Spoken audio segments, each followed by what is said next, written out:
आप सभी का एक बार फिर स्वागत है SPN9 के इस खास कार्यक्रम में और मैं हूं आपके साथ फरहान। आपको पता है दिल्ली के रास्ते खुलते जा रहे हैं, सारे रास्ते खुल रहे हैं, धीरे धीरे शायद सभी खुल जाएंगे अनलॉक 1 के बाद।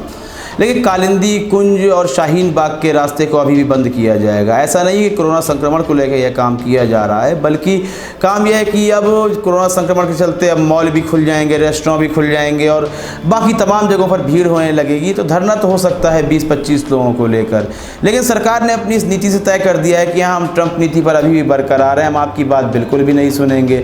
जो मन में आया है उसका परिणाम हर बात दुखद हुआ है, चाहे वह नोटबंदी हो या फिर वह GST हो। तो अभी भी दुखद परिणाम आएगा तो हमें कोई परवाह नहीं है, हम अपने फरमान को लागू कर चुके हैं और यह कार्य होता रहेगा। शाहीन बाग और कालिंदी कुंज की रोड को इसलिए बंद किया जा रहा है कि महिलाएं प्रदर्शन ना कर सके। जैसा कि हमने आपको एक कार्यक्रम में बताया था कि पैरामिलिट्री फोर्स भी तैनात कर दी गई है, अतिरिक्त बल भी तैनात कर दिया गया है ताकि वे प्रदर्शन ना हो सकें।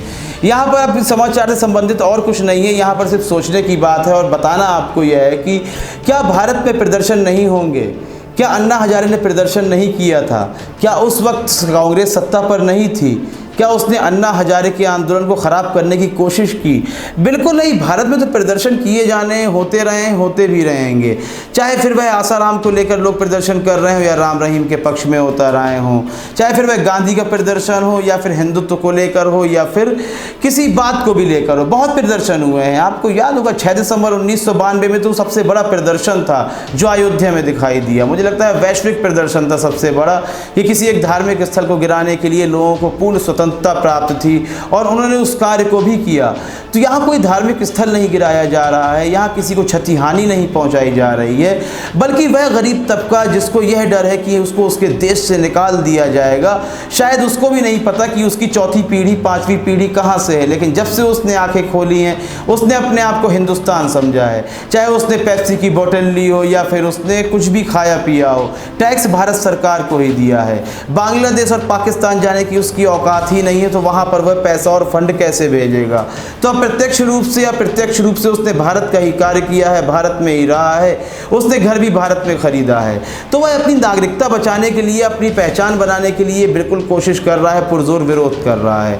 आपको हम यह भी बता दें कि उस प्रदर्शन में बहुत बड़ी, ऐसा नहीं है कि सारे हिंदुस्तान के मुसलमान सामने आ गए हों। काफ़ी लोगों को पुख्ता है कि यहाँ हमारी नागरिकता है, हमारे पास नागरिकता है, तो वह बाहर निकलने की आवश्यकता ही नहीं समझते हैं। लेकिन तमाम ऐसे लोग भी हैं जिनको पता है कि हमारी नागरिकता भंग नहीं होगी, वह साथ आ भी रहे हैं। यह प्रदर्शन छोटे छोटे समूहों में हो रहा है। सारे अल्पसंख्यक समाज इसलिए बाहर नहीं आया है कि उसको अभी कोई हिंसक प्रदर्शन नहीं हो रहा है, वह एक प्रदर्शन चल रहा है, अहिंसात्मक प्रदर्शन चल रहा है। उसको लगेगा कि अभी हमारी आवश्यकता है तो शायद वो ही बाहर आएंगे। तो आपको क्या लगता है, क्या गांधी के रास्ते पर चलना बिल्कुल ही गलत है? क्या वाकई में सिर्फ गांधी का नाम ही देश में रह गया है? यदि गांधी मशहूर है, महात्मा के नाम से मशहूर हुए, तो अपने प्रदर्शनों को, अपने त्याग और बलिदान को लेकर ही तो मशहूर हुए। जब उनकी इस छवि को ही खत्म कर दिया जाएगा तो क्या गांधी क्या केवल नोट और कोट तक ही सीमित रह जाएगा? यह सोचने वाली बात है। इस संबंध में आपकी बहुत ज़रूरी है, आपकी राय बहुत ही महत्वपूर्ण है। क्या शाहीन बाग के प्रदर्शन को पुलिस बल के जोर पर, अपनी शक्ति के जोर पर बंद करवा देना बिल्कुल सही है या गलत है?